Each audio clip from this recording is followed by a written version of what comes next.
I've seen many positive reviews of Titanfall 2, even ones saying it's the best FPS ever, but where does it place on the official first-person shooter tier list? Is it mediocre, like every Battlefield, Call of Duty, Fallout and Borderlands, excluding the humor in Borderlands, or does it belong in the S tier, also known as the Kings? Now if you look at the Kings, you will see that actually half of these games aren't even first-person shooters. That's because to be in the Kings zone, a game has to elevate above tier lists. It has to be so good that when you play it, you feel at peace with your inner self. Now who's gonna tell me that while playing Doom, you don't feel like you've reached Nirvana? That's right, no one. Now where is Titanfall 2? Well, it's complicated. First of all, I think the Titanfall campaign and the Titanfall multiplayer are two different games. Firstly, the campaign. Ooh, the campaign is good, man. It has gunplay, it has humor, it has emotion, it has everything you want. The creativity behind some levels is just amazing. Here you're at this huge abandoned research station and you have to press the mouse wheel to go back and forth through time, and you have to pass some sections in the past and some in the present, and sometimes you have to switch between them while doing parkour, while like running, jumping from wall to wall, shooting guys. These sections were just so like awesome and captivating.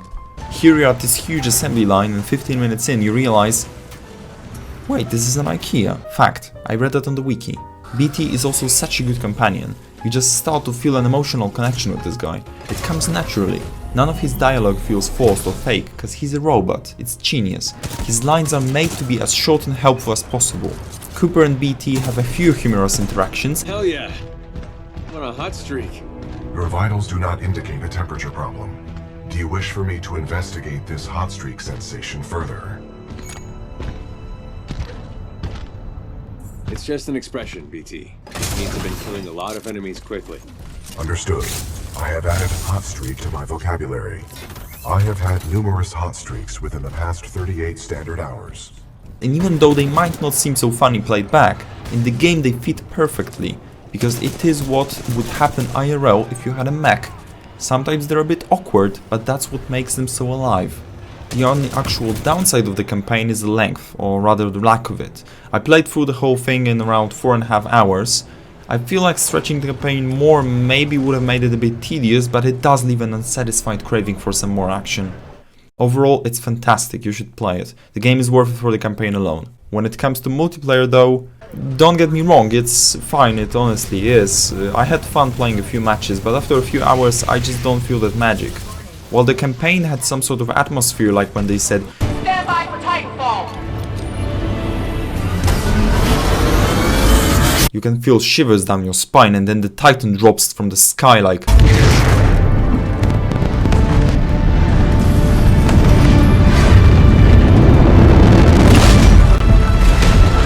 Damn dude. In multi, you jump around from wall to wall, constantly shooting or getting shot at. Titans just fall from the sky every 5 seconds. There are 4 or 5 Titans running around the map at all times, flashing lights everywhere. Every match is attrition, or as everybody else calls it, team deathmatch. It just loses that magic.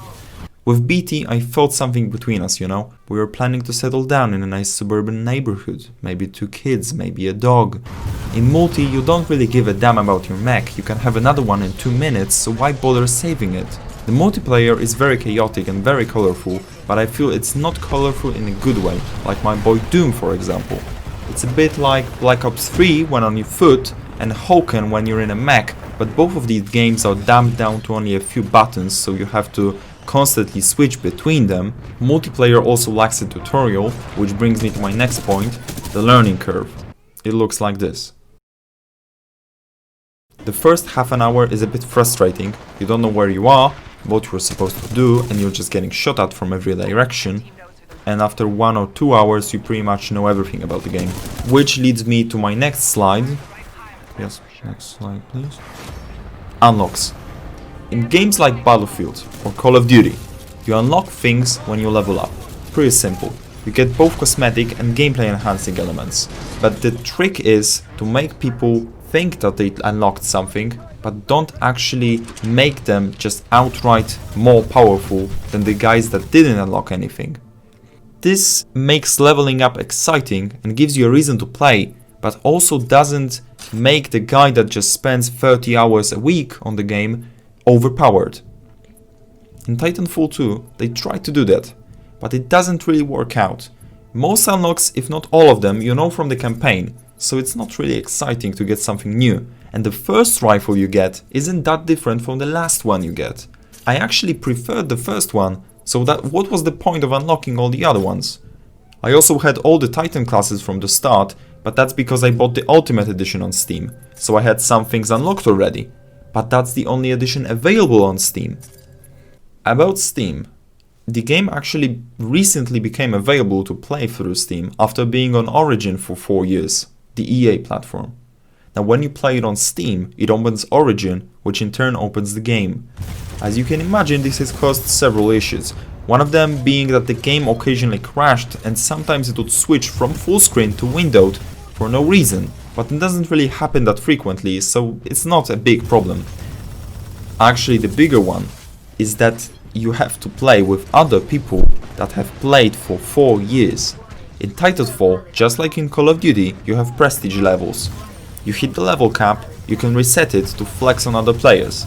I frequently played with and against players with level 3 or 4 prestige. While I had the game for 5 hours, they've been playing for 200 or 300 hours. It wasn't like I couldn't kill them though, it was actually pretty balanced. They were better for sure, but I felt that they were just better as in better at the game and not overpowered at the game. All in all, multi isn't that bad, but it also doesn't come close to matching the greatness of the campaign. Buy it for the campaign, but also try multi, you might like it. I give the campaign 9 Bs out of 10 Ts, and the multi 5 Titans out of 10 Falls.